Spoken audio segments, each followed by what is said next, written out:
Nous allons écouter la parole du Seigneur. Nous avons dit des prières que nous voulons avec les thèmes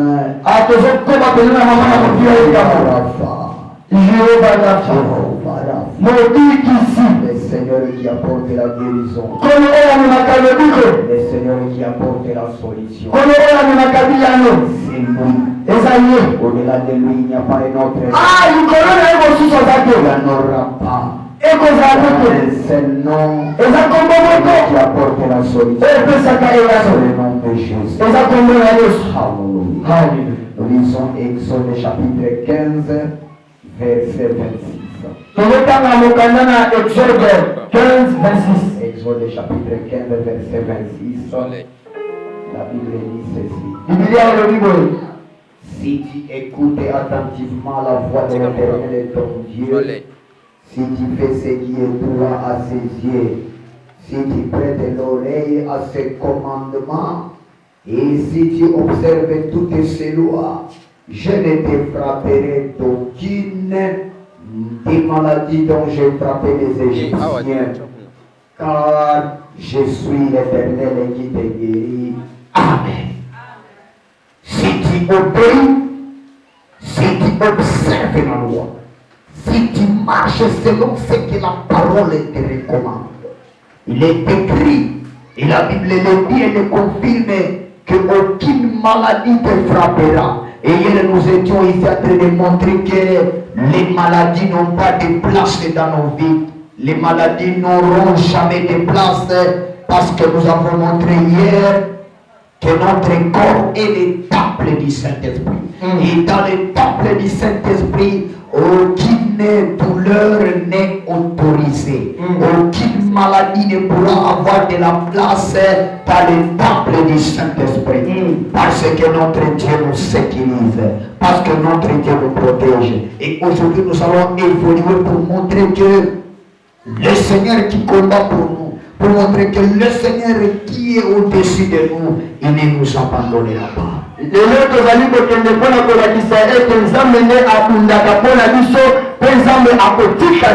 nous laissera pas. La maladie n'a pas de place devant lui. La maladie vient pour détruire le corps. La maladie vient pour détruire le temple du Seigneur. Et Dieu ne va pas accepter. Parce que hier nous avons lu un passage qui montre que nous prions dans les droits de tes nuits.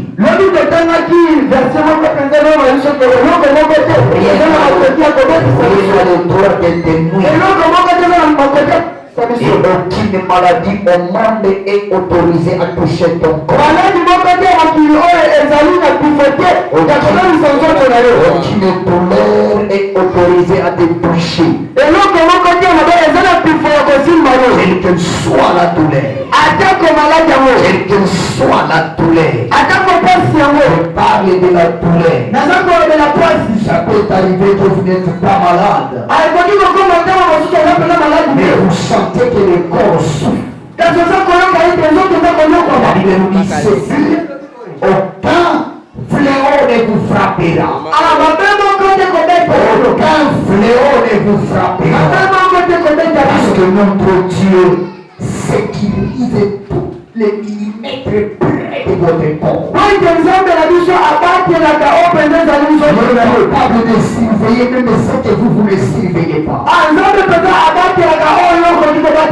est capable de contrôler ce que vous ne voyez pas. Dieu est capable de toucher dans le corps.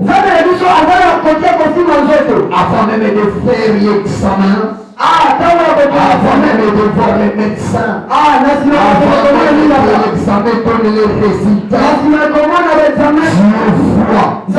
et Dieu touche et Dieu guérit. Amen. Et nous sommes en train de dire ceci. Il n'y a pas un autre nom. Il n'y a pas une autre solution. Ce n'est pas le nom de Jésus. Ce n'est pas le nom de Jésus. Dieu s'appelle Yahweh Rapha. Il va te guérir. Quelle que soit la maladie. Amen. Et la Bible nous dit ceci. Si vous observez, si vous restez attentivement attaché à la parole, la Bible dit, la maladie n'arrivera pas. Elle est précise. Les maladies qui ont frappé les Égyptiens, les maladies venant de l'Égypte, ce sont quel genre de maladies? C'est ce que nous allons voir. Les maladies venant de l'Égypte, dans le monde de l'esprit, l'Égypte représente le monde satanique. Dans le prophétique, dans le monde biblique, chaque fois quand on parle de l'Égypte, on voit le monde des ténèbres.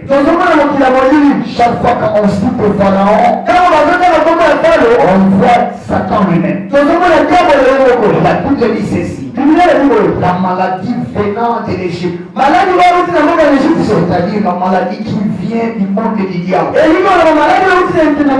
maladie qui vient des démons. La Bible dit ceci. Cette maladie-là ne va pas t'atteindre. Elle ne va pas t'atteindre. La maladie venant des démons. Il y a une différence entre être faible, être fatigué et être malade. Tu peux être fatigué parce que tu as travaillé pendant 30 jours. Comment je suis en train de prêcher pendant 30 jours? Je prêche le mardi, le mercredi, le jeudi, le vendredi, le samedi, le dimanche. Mardi à la radio, mercredi à l'église, jeudi à l'église, vendredi à l'église, samedi à la radio, dimanche à l'église. Je me répète que dans les 7 jours, je prêche pendant 6 jours. C'est tout à fait normal que les corps soient fatigués. Ça, c'est la fatigue. Tu peux marcher après jusqu'à Pascal. Après, c'est la fatigue. C'est la fatigue. Tu peux tomber faible parce que tu es fatigué. Je ne parle pas de ça. Tu peux dormir dans le veillé de 20. Veillé, ce n'est pas seulement l'église, on peut veiller ailleurs. Veiller de 20h à 5h. Tu n'as pas sommeil. Et que tu te réveilles le matin, ta tête est fatiguée. Là, tu es fatigué. Et ça peut faire la fièvre à cause de la fatigue.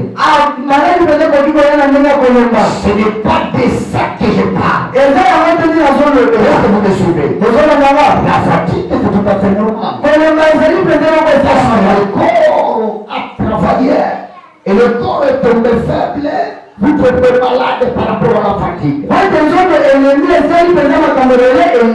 Si vous aspirez la poussière, tu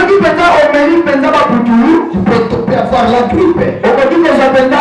Et la grippe peut amener la fièvre. Ça, ce n'est pas ce qu'il soit très dit.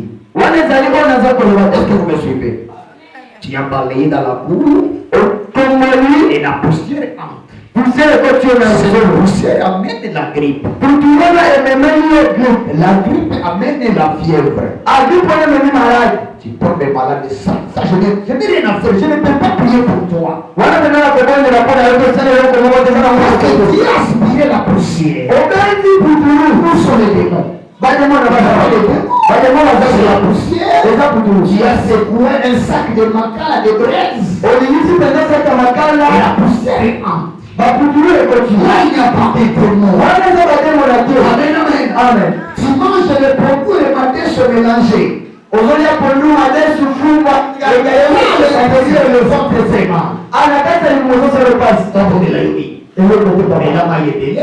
J'étais dans la toilette. Ici, tu n'es pas malade. Ça veut dire que tu n'es pas la diarrhée. Je ne veux pas le groupe de démons. Il n'y a pas les démons partout. Tu as mélangé le guaca, le produit, quand tu mélanges, ça ne va pas te gravir dans le ventre. Ça va faire mal. Il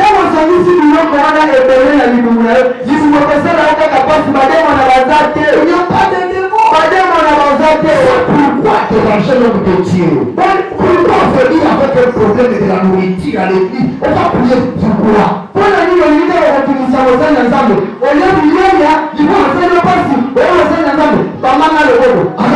Amen. C'est comme si on était dérangé par un chat dehors.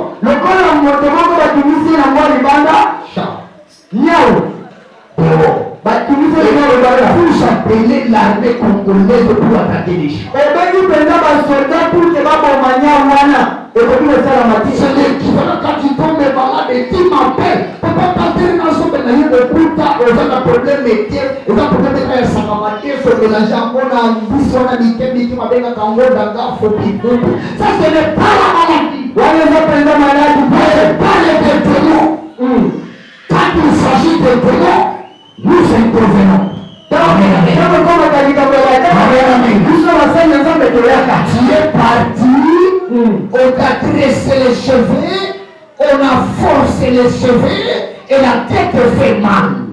Dis-moi où sont les démons. Il n'y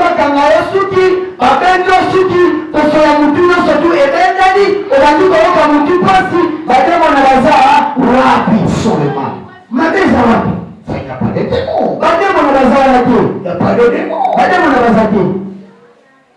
L'enfant a une plaie et la plaie crée des ganglions ici. Moi, ici. Et toi qui viens à l'église, c'est papa pasteur Awa. Et ça va problème. Awa dit ça ganglion. Il n'y a rien. Et donc, je parle de démons. La maladie qui fait des gens. C'est cette maladie-là qu'on doit chasser. La maladie des démons. Amen. Tu ne restes pas le matin. Au sort la communauté. N'importe quoi. Tout ce qui est pour vous. Qu'est-ce que vous faites pour la communauté? L'autre minute va dire que ça va y passe. De nous, ça va. On va descendre. Tu ne laves pas la bouche. Papa, pasteur, lino. On s'en a démonté. Va laver la bouche. Va laver la bouche. Moi, j'ai besoin des démons. J'ai besoin d'identifier les démons. Parce qu'on doit chasser les démons. Mais d'autres maladies qui ne sont pas démoniaques, on les laisse en retraite. Non,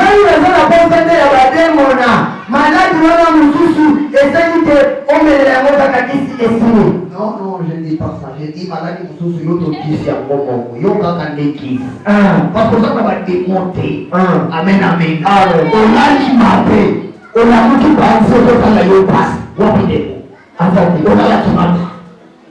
L'homme va nous à la partie. Nous sommes au moment où on a la carte pour dire. Quand tu as le sang, on a un démon. Amen. Parce que nous sommes démon, la commission, Mickey, Kaka. Il faut qu'on bondisse ça. Amen. Il faut qu'on bondisse ça. Nous avons Mouké. Amen. Ceux qui vont me pester pour faire maligne à tombe, on a dit qu'on vit chaque jour avec un fou faire maligne. On a souvent même pour on a des mots ça. Tu as les choses qui sont à tombe. Pasta ndoko ya moto komona mwana kozomba sans problème. Abilité. Nasema kuna demo ezate. Régime ndeko zongeisa mwana ya mwana libongozo sala ye. Amen, amen. Je peux dire qu'on peut différencier les maladies démoniaques et les maladies normales. Dans le nouveau temps, on peut enseigner maladie et la maladie parce que si nous connaissons la différence, vous allez combattre très bien.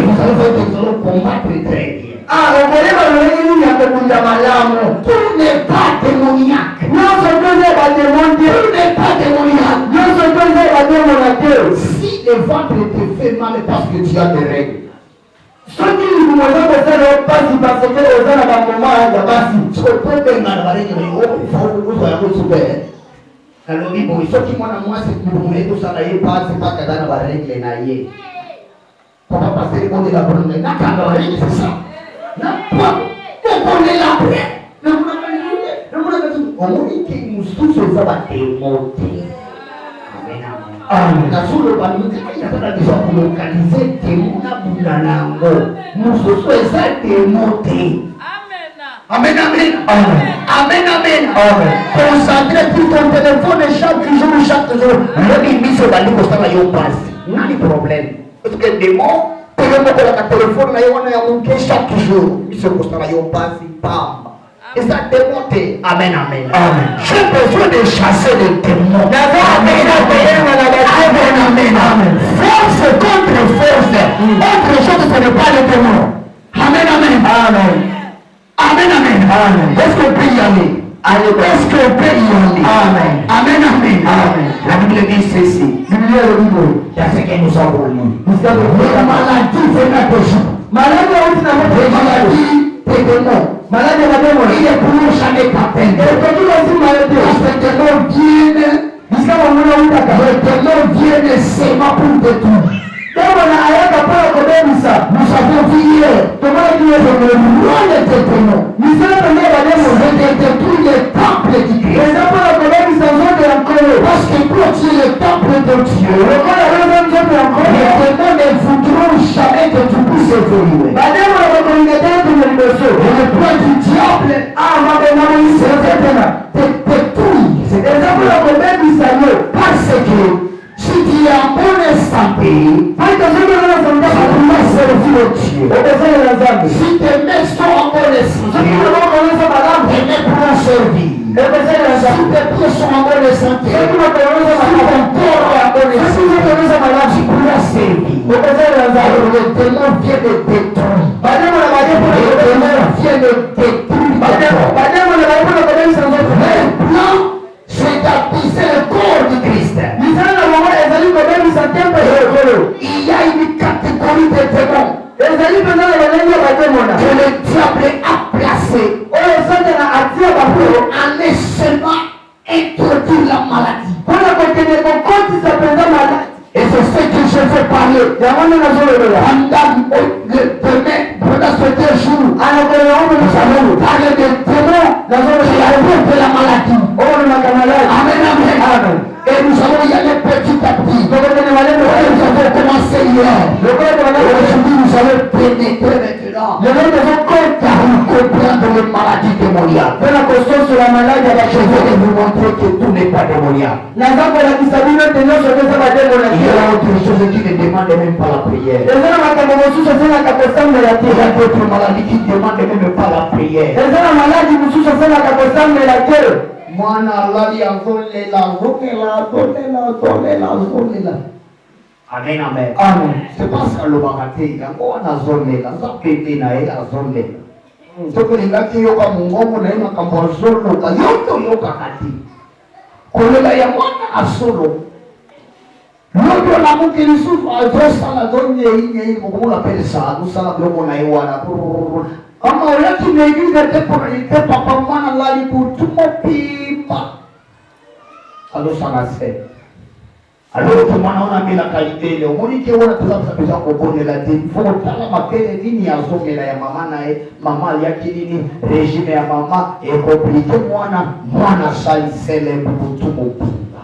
makamutuke kusinda kelote kusika kukartografie otali oyo ya demo oyo ya nzambe oyo ezali kondisio boye oyo ezali boye tokotala ndenge nini soki oyebi kodifferencie ndenge nini okobondela. Amen, amen, amen. Na bandi na maladie démoniaque, suivez-moi attentivement. Deutéronome chapitre 28 verset 27.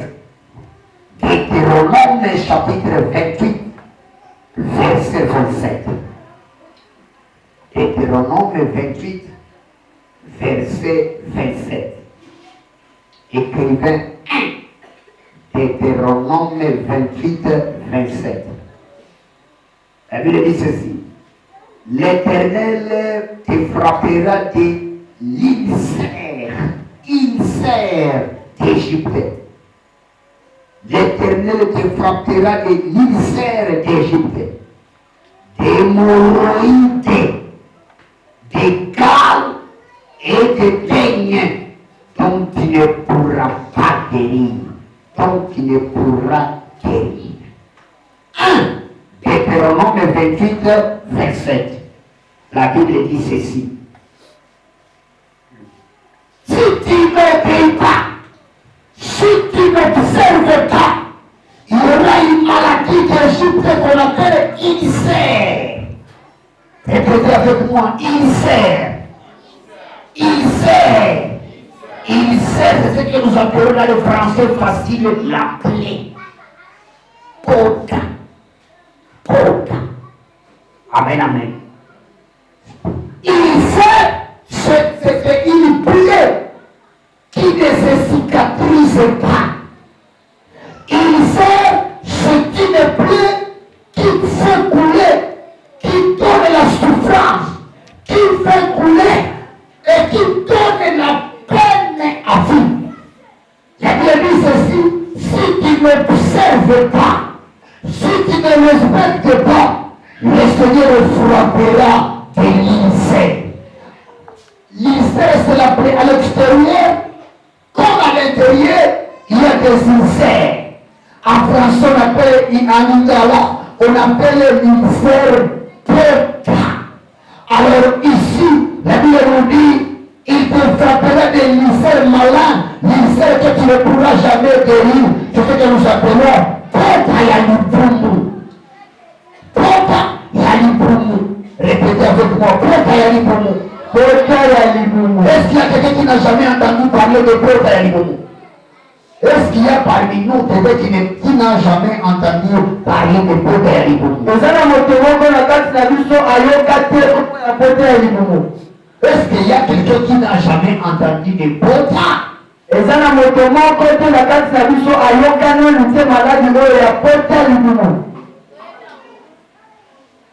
La Bible dit ceci.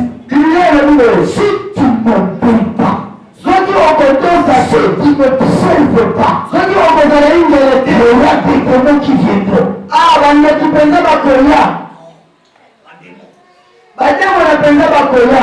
Et donc, ce n'est pas un démon. Donc, c'est sorcier. Démon, c'est démon. Les démons viendront. Il faut faire introduire l'ulcère.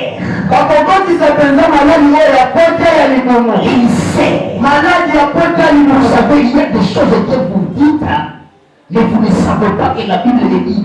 La Bible dit, il sait. Il sait. Ne blague pas avec ce n'est pas ce que là que vous pensez. Je vais expliquer ça. C'est la douleur à l'intérieur du corps. C'est la douleur à l'intérieur du ventre. Et on peut voir ça dans l'estomac. L'estomac, on appelle ça ulcère gastrique.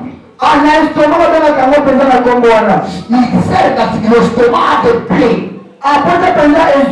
Ce que vous sentez, l'estomac me fait mal. C'est ce qu'ils sont en train de dire. L'estomac te fait mal. L'estomac te fait mal. La Bible a dit auta na lingala kalango estomac ezosala yo place pota na kati ya estomac. Amen, amen. Pota na kati ya estomac okosoli na bongo ntango ebwaki soi na yo eza neti basokoli mai ya musuni. Omona bato wana te soi na ye eza pembe te, soi na ye eza neti rouge noti mai basokoli musuni. Chaque fois asolela estomac nde Bible ezoloba ilise attention landa ngai kota na kati ya estomac. Mama nini estomac, papa nini estomac, nini awa kaka pastere asopelela papa simba awa na osimba te. Nato expliquer d'abord oyeba wana nini ezali na kati demo akoti afandi na estomac na yo afandi oyeba elu akimuli yo otafuti masangu utakutaka akimuli yo oye fufu ya manioke oye oyo abandi kotungisa yo tozala priere ya tejour yo ozate parce mutu ozali na demo kodima ndenge nini okosala priere te nini yo kolenga yango demo tozolenga yango estomac etungisaka ngai nakokanga tetuki nakonilanga miti nalie te awa liye soloba yango. Fais attention nasoloba maladi wana ya estomac eza maladi te, eza batema efandi na kati na yo porke epola obondela demo ayebi ke ntango na yo nzoto na yo ezali tempelo ya Kristo. Amen. Mpe bakisi liloba ya Nzambe elobi eza makambo mosusu ekotikala kobima te soki kaka okombeli. Si tu ne pries pas, soki osali je makambo mosusu eza na solution te. Amen. Parce que autour na nga elobi il y a des choses qui ne trouvent pas de solution si ce n'est pas par le jeûne et prière. Biblia elobi ezana makambo mosusu ezokabiyano te soki moto akili te mpe abondeli te. Comme tu cherches le travail, et ton travail tu n'auras jamais si tu ne fais pas les jeûnes. mosala ekoyela yo te soki okilaka te. Pour jeûner mpona kokila tu vas avoir le travail esengi ozwa mosala. Amen. Satan c'est ça, que pour avoir le travail il faut que ce monsieur fait le jeûne. Diabolo ayebi makambo wana po ete moto azwa mosala esengi akila. Amen. Satan ne va pas bloquer le travail. Diabolo akoki kokanga te. Il entre dans ce que nous disons l'hémisphère, il entre dans l'estomac. Akoti na estomac na motema. Il fait le plaid, ce que nous faisons de l'île. Azali bapota. Vendredi, on va faire le jeûne de 3 jours pour que lundi tu trouves le travail. Vendredi, samedi, dimanche, 3 jours. Et le 3e jour, tu auras le travail. Dis-moi pourquoi jeûner. Parce que quand l'estomac n'a pas kisaï, parce que n'a pas raté. Okokakate musala pelori na vande kimia parce que demo ayebi ke pona kolonga yo nakenela na vanda na estomac atoboni estomac na yo akotisi maladi kuna na kati yokomanda kolela estomac omeli basiro omeli bakisi ozwi oyo esimite. Les démons n'ont pas peur de comprimés, les démons n'ont pas peur de sirop, les démons n'ont pas peur de médicaments, les démons n'ont pas peur de médicaments. Même si tu prends les médicaments, les démons sont là-bas. Ma femme est là-bas. Basosé là yo. Omeli. Aimez-moi estomac. Ile mazoba na estomac wana. Na kombo ya Yesu. Milimo wana ifani na estomac na yo. Na kombo ya Yesu. Mama Helen. Wamenino kutana. Watina mbegu. Bakati. na zote anaratoa yote pili papa akakotoa nini pili nini wakati lokomeza ni susute. Attention, toba. Temo kuti wakati lokolobi. Temo. Ukiangonote Lomina memaiwa wanafuare Omo na papa kuzupe pata wakati hilo kolo manake Jabet wakati watu makolo wakati watu iberi maboko Deo Ize tous les temples Frère Beka tolo meye wakete mwezo kanikile Mokuli wa ukata ukoronayo Soki opundile yo Lodo kwa komono pali kwa sikitoko Noleko kunda ete pwa Pati moko kundilo kwa ulo Breki iso kundilo te kusushi Demo Ukura mapi On ne résiste pas avec le démon On frappe cherche Kopengana kandeni yuma pe Soto tike liye Ako kondisa mayati na kati na yo Ako na kisa yote Sayo koma wote Ezali zapota Dara kore salimi yuma pe Etika yo Na kombe ya Yesu Nimo wana etika yo Na kombe ya Yesu Familia wa diabetike Ezali fame proje supiri makasi na mwana mososo polio mielite